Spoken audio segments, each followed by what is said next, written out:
everyone, I'm Jim Longworth, and welcome to another edition of Forsyth County Connections, coming to you this time from the studios of Cable 2 under the auspices of the Winston-Salem Forsyth County School System, and we appreciate their hospitality, letting us be in here today, and so glad you could be with us. We have a lot to cover.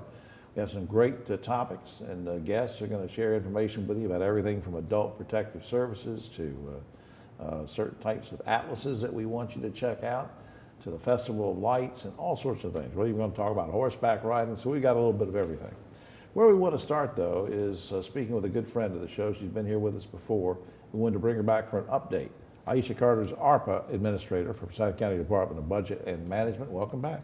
Thank you, Jim, for having me. Remind the folks what ARPA is.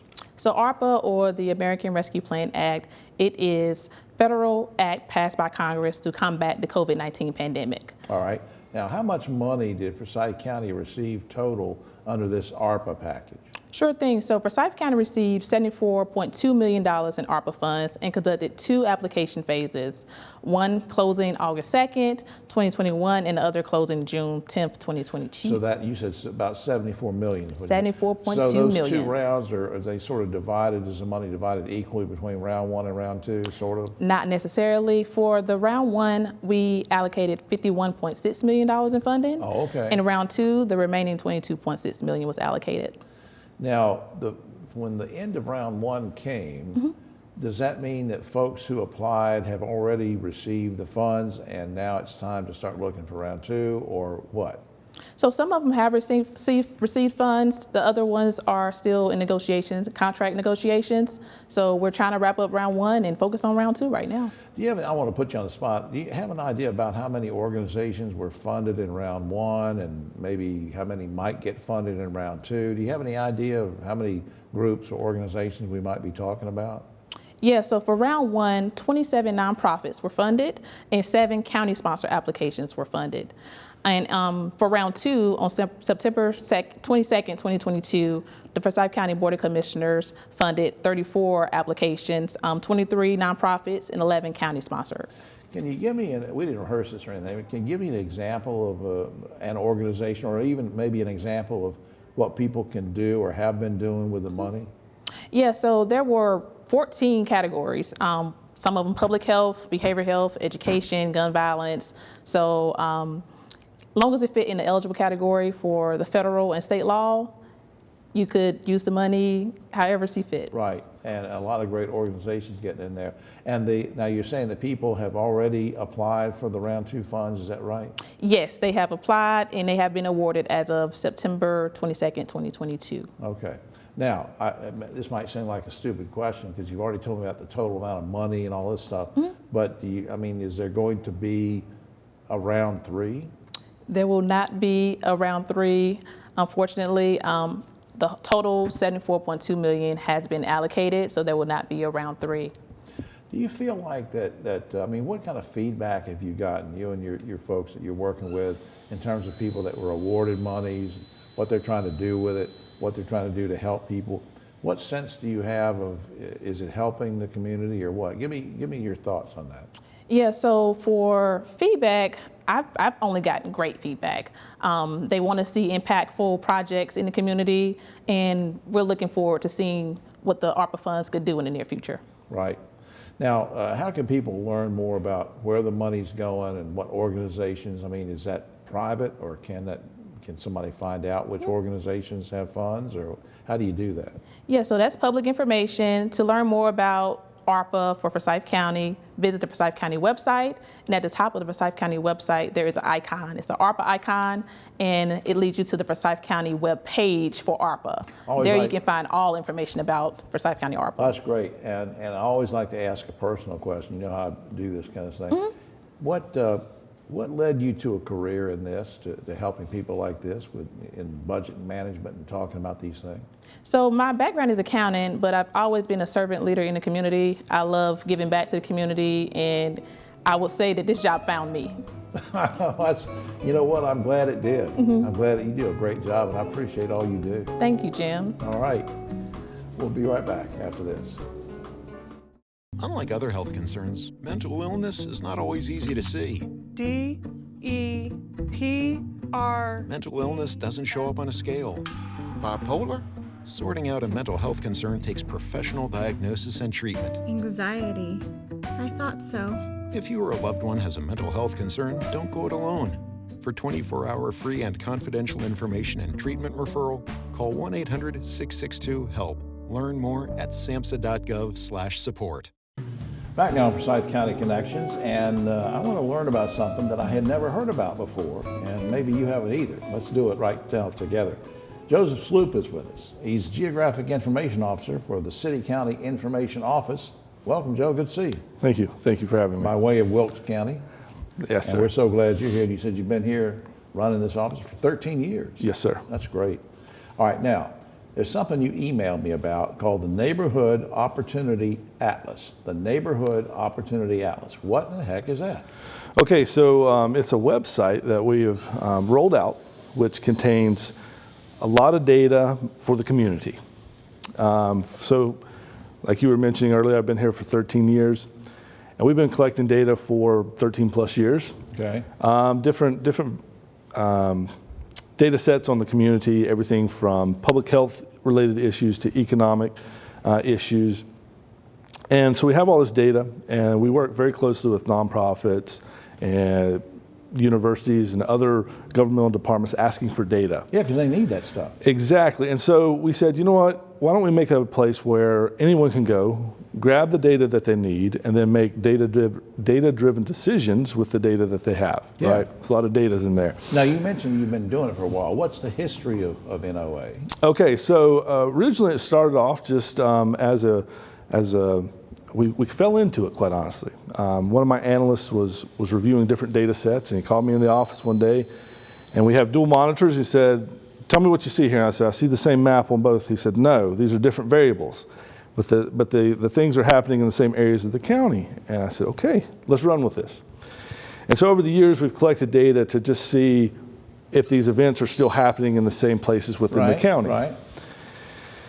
We did that for about 10, 11 years, and we said, you know what, we need to really brand this and get it out to the public, more so than what we had done. We had done some presentations, put out some PowerPoints. We said, no, the community needs an actual tool. Because we can all learn from this stuff. Exactly. It doesn't matter what I may be thinking, gosh, I wonder how many people have access to a hospital. How close do they live? I wonder how many people make this much money, or, Yes. So you can do just about anything. Yes, and so what we did is we partnered up with, it's called the Spatial Justice Studio. It's part of the Center for Design Innovation, which is a collaboration between the School of the Arts and Winston-Salem State University. Oh, okay. Dr. Russell Smith runs that. And so we got with them and said, hey, here's our idea. We have all this great data. We need a good platform to put it on to reach the public, and anyone, really. And so we partnered with them, got the blessing from the county commissioners and everybody. And so what came out of it was the Neighborhood Opportunity Atlas. And we can all access that. And I'm gonna give that website in just a second. Mm-hmm. Now, the thing about it is, I'm wondering how often would you update this? Exactly. So some of the data is what we call primary data, so we collect it locally. That data we're looking at a 1 to 2 year update. Then census data, we just have to take it as it comes. So if it's ACS every 5 years, decennial 10 years. Yeah, and I imagine this really helps the city and county officials when they're asking for federal dollars, or they're trying to allocate the dollars we have here from the state, or what, right? I mean, yes, that's correct. And in fact, that's one reason, if you look at the maps, everything is tied back to a census tract. A lot of federal grants and dollars, they want to know what census tracts you're working with. So we've tied all these variables back to a census tract, and that's exactly why we put it out, is so that people could have kind of a benchmark. Hey, I have a project, and I'm focusing in on this. How is it look in that area, and did I make improvements? and even students. I mean, I can just think of all sorts of folks that would love to be able to go to this. So before I lose time here, I promise I was going to mention this. The website is www.fcnoa.org, fcnoa.org. Check that out, and man, you can just learn all sorts of things. I really appreciate what you're doing. This is helpful. We appreciate it. Thank you. Thanks, Joe. Thanks. We'll be right back after this.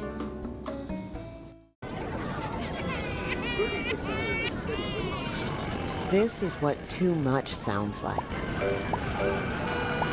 This is what stress feels like. And this is what help feels like. If you've lost a job, worry about your next meal, or have trouble making it through the day, we can help. Text STRESS to 211-211 to find a solution. Back now on Forsyth County Connections, so glad you stayed with us. We have a very important guest with us who does great work, important work in the community, and you're going to see why. Sobeida Adolphus is Social Work Program Manager for Forsyth County Department of Social Services. Welcome to the show. Thank you. Thank you for having me. By way of Dominican Republic, came here at age 18 and settled into a career in social services, which I just think is great in the work you're doing. Let's talk about that work. Adult Protective Services. You sent me an email one day about now school me on that. How do you define Adult Protective Services? What's your mission? Adult Protective Services is a mandated services under Chapter 1088 of North Carolina General Statute, part of the law here, that require county social service agency to perform certain activities for adults who are alleged to be abused. Okay. And that abuse can come in many forms. Yes. It could be physical abuse, it could be emotional abuse, it could be financial abuse, it could be self-neglect, it could be caregiver neglect, and so forth. That's just, these stories we read about are just horrible, and I'm so glad that you guys are on the job trying to monitor these situations. But let me ask you, let's say that I either witness or I'm pretty sure I know about abuse. Either somebody is stealing this elderly person's money, or they're hitting them or hurting them emotionally. How do I report to you? How do I tell you? Yeah, there are two ways how you can make that report. You could either call our intake line 24 hours, and the number is 336-703-3503. 336-703-3503. Or? Yes, you could go to our main location. We are located at 741 North Highland Avenue, and you could go in person and make that report. When you get there, just ask to speak with a social worker, and they will come and meet with you and take the report for you. Now, can anyone make a report? Yes, anyone could make a report. Do I have to give my name or anything? If you don't want to give your name, we keep it anonymous. You don't really have to provide a name, and we can keep that confidential. Well, Sobeida, how many of these, I'll put you on the spot, maybe you don't have an exact number, but how many of these kind of reports do you get in a typical year? Well, I could tell you last fiscal year, we received about 325 reports. This year so far, I look at the number and we are at 101 cases that we have received so far. And of course, some things don't get reported. Exactly. Yes. Now, what happens, let's say I make a report, and what happens from that point that you get the report? What do you do? Well, after the intake social worker take the report, that report is routed to a supervisor. The supervisor will then review the report, and it has to look at three factors. One, the first one is that the report has to state that the individual is a disabled adult. The second factor, the individual has to state that it's being abused or neglected. And the third factor is that the adult has to be in need of protection. So after the supervisor review the report, it gets assigned to a social worker. That social worker will go do the investigation. Based on the investigation, on their finding, they will work with our community members, community partners like police, EMS, hospital, whatever is needed to put in place for that individual to keep them safe at home. Now, sometimes people don't want to get involved. Exactly. Why is it important to make a report, even if you think, well, maybe I shouldn't? It is important because by doing so, you are saving someone's life. Let me tell you, abuse is not exempt just to one group of individuals. It could happen to anyone from any social, economic, or racial background. It could happen to you. It could happen to me. It could happen to your mother, to your sister, to your neighbor, to someone at church. So it could happen to anyone. So when you pick up that phone and call us, you are making sure that you are saving that life. And I would like to encourage our community to let them know that we are here. We are here to work with you. We are here to support you. Let me tell you, no one deserves to live a life afraid and under abuse. No. Everybody deserves to have a life with dignity and respect. Absolutely, and I may repeat that number you gave, 336-703-3503, folks, to call if you know of or suspect that there's been abuse of an elderly person, disabled person, and Sobeida's office will take care of that. And God bless you for doing this. Thanks for coming by. Thank you so much for inviting me. All right. We'll be right back after this. What do you think you're doing, Kevin? Was just gonna drive home. There are several warning signs present that you shouldn't be driving. Like hearing voices? Like your text-to-emoji ratio? Oh man, the selfies. Selfie, nailed it. We all have warning signs that let us know that we're probably not okay to drive. Mine is pretending to be your subconscious. Craig, come on man, let's split a ride home.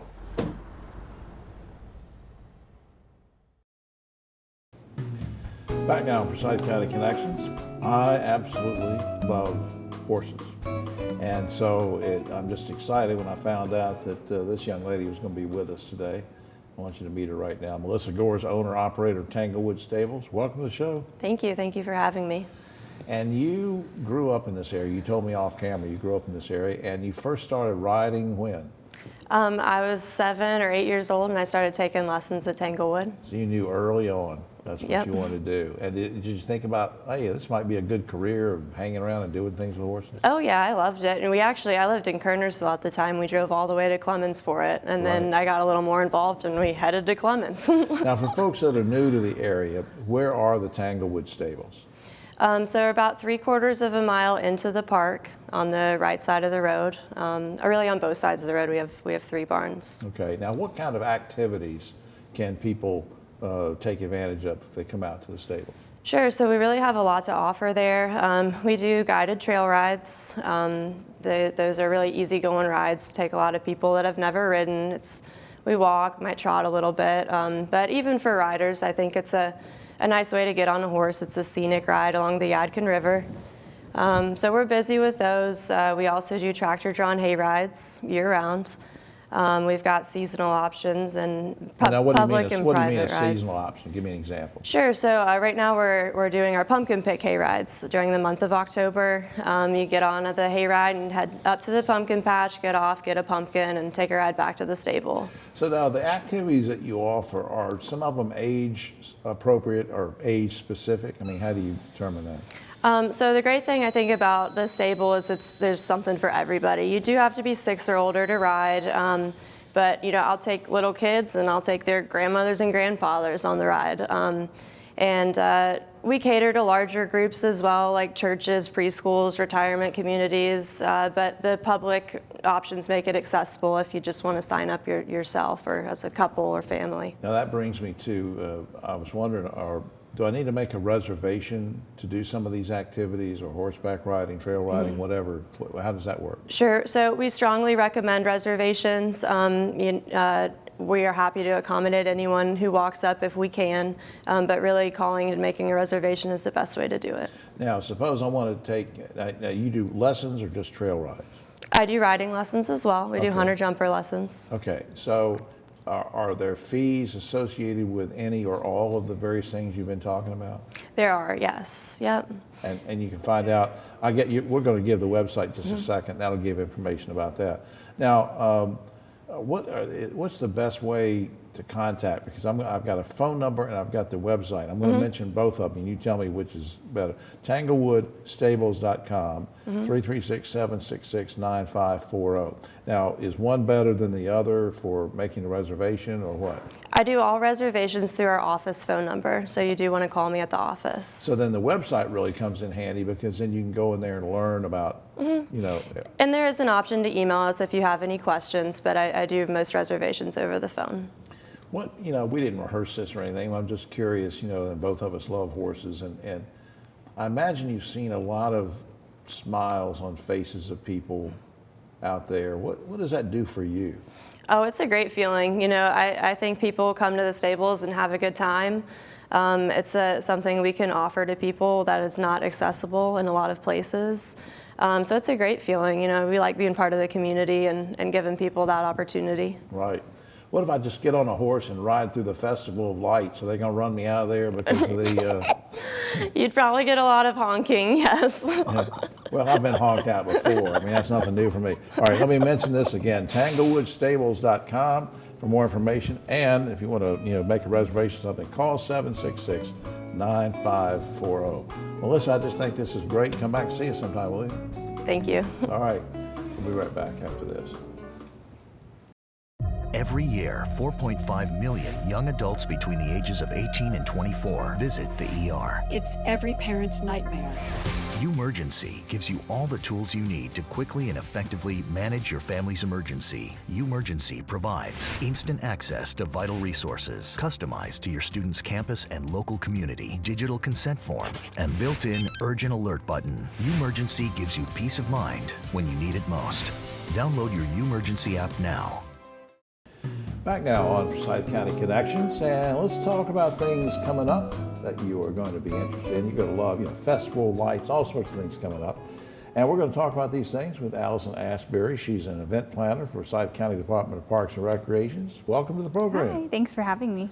Now, some folks may not know that there's a gift shop at Tanglewood. We were exchanging emails, and you were talking about the gift shop. Now, where exactly is the gift shop located, and what are the hours of operation? So the gift shop is in the Red Barn, which is one of our regular rental facilities. It's about halfway through the show. And the gift shop hours are the same as the regular show hours. So it's 6 to 11 p.m. nightly, from November 11th to January 1st this year. Now, what kind of items can I buy in the gift shop? So we have a bunch of different items. We have food items like fresh baked bread, fudge, we've got honey, Dewey's, making cookies. Me hungry. And these are individual vendors that come in, right? Yes, so each individual vendor sells their own products, and then we have other things like artwork, pottery, crochet items, woodwork, lots of earrings. About how many vendors would you get each year? So we have 43 this year. Typically it ranges between 40 and 50 depending on the space we have available. I was wondering, how do you select vendors for the gift shop there at the barn? I mean, do they have to fill out an application, or they pay a fee, or what goes on? Yeah, so there's no upfront fee. They do have to submit a request form. So the vendors, after this year, for example, they'll submit their request form in the early spring. And then for space we have available, we'll let the vendors from last year have the opportunity to come back. And then if we have extra space, we pull from our wait list to get. But that's what I was going to ask you. You still have to, like, if I was a vendor last year, I still have to reapply for this year? Mm-hmm. Yeah, Okay. It's a 1-year contract, but we do like to have people come back, of course. What if I just walk in and say, hey, I know Alison, I don't have to fill out an application. No, everybody has to do that. Yeah. Okay, now there's also something that you emailed me about, which I thought was pretty neat. It says you have something called the pre-show walks. Now we're talking about the Festival of Lights coming up. Mm-hmm. And before I forget, now the dates of Festival of Lights again are what, November what? November 11th through January 1st. Through January 1st. Anyway, these pre-show walks. Now, what do you mean pre-show walks? So we have some 5Ks that walk through the light show. So we have 4 this year. The first one is Saturday, November 5th, which is Miles for Meals. On Sunday the 6th, we have Toast, which is totally outstanding, awesome stroll through Tanglewood. It's a mouthful. Monday and Tuesday, the 7th and 8th of November, we have Paws in the Park, or you can bring your animals and your dogs to walk through the show. That's funny. And then on New Year's Eve, we have Running of the Lights. So you run at midnight through the light show. Wow. Yeah. And so, I mean, the Tanglewood and those areas are so big around, but you're saying these are specific routes that follow along where the Festival of Lights would be? Is that what you're talking about? So they're at night and the lights are on, so you can not drive through, but like run or walk through. Well, I was getting ready to say, for people that just moved in the area, let's be sure they understand. They say, well, that's neat, Alison, I don't want to walk. But if they come in and pay a fee for Festival of Lights, they're actually driving through, right? Yes, the regular show is a drive-through, except for the gift shop area. You do have to get out if you want to shop and walk around that. Are there any other activities we should know about that are coming up, maybe other than Festival of Lights, or things that are regular or that happen all the time, or anything you just want to mention? Other than Festival of Lights, we have our pretty regular large-scale events. We've got one coming up this Saturday, Southern Charm at the Farm. Okay. We have a few large-scale events like those. We also have the Arts Council concerts that happen in the summer. That's right. Those and Festival of Lights are our big deals. Now, is there a general website or something that people can go to keep up with what you've got going out there? So our website is tanglewoodpark.org. That's probably the easiest way to get to it. And then we have tabs you can follow on there to find everything. Tanglewoodpark.org. Alison, I just think that's great. Thanks for telling me about all these neat things. I hope you'll come back and visit with us again. Yeah, thank you. All right. We'll be right back after this. What do you think you're doing, Kevin? Was just gonna drive home. There are several warning signs present that you shouldn't be driving. Like hearing voices? Like your text-to-emoji ratio? Oh man, the selfies. Selfie, nailed it. We all have warning signs that let us know that we're probably not okay to drive. Mine is pretending to be your subconscious. Craig, come on man, let's split a ride home.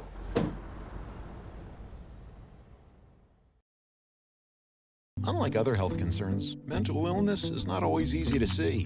D-E-P-R. Mental illness doesn't show up on a scale. Bipolar? Sorting out a mental health concern takes professional diagnosis and treatment. Anxiety. I thought so. If you or a loved one has a mental health concern, don't go it alone. For 24-hour free and confidential information and treatment referral, call 1-800-662-HELP. Learn more at samhsa.gov/support. Back now on Forsyth County Connections. As we wrap up this program over the next minute or so, I've asked County Manager Dudley Watts to sit in and just say a few words about the passing of our good friend, Daren Ziglar, who has been on this program many times before. Dudley, some thoughts? Yeah, he was on this show not too many weeks before he passed, actually. He passed at the end of August, really unexpectedly. I think surprised all of us. And Daren was our emergency services director and been in that role, but of course had a long career with Forsyth County in emergency services. But he was also had a 40-year stint with the Walkertown Volunteer Fire Department. Daren was the epitome of public service, and I know that in his passing he would want to emulate that to young people who see that as a profession, and an honorable one at that. He was a great role model, great community servant, and it hit us all hard, and I know you miss him a lot. I do, and we will not be able to replace Daren. We'll have somebody in that position, and they'll be great, but there's only one Daren. That's right. That's right. Dudley, thanks for that. Folks, thanks for tuning in to this edition. You've seen this on the monitor behind us, the whole program, connectwith.forsythcountync.gov. Please check that out. TJ and Kevin and all the crew here at Cable 2, we thank them. We'll see you next time.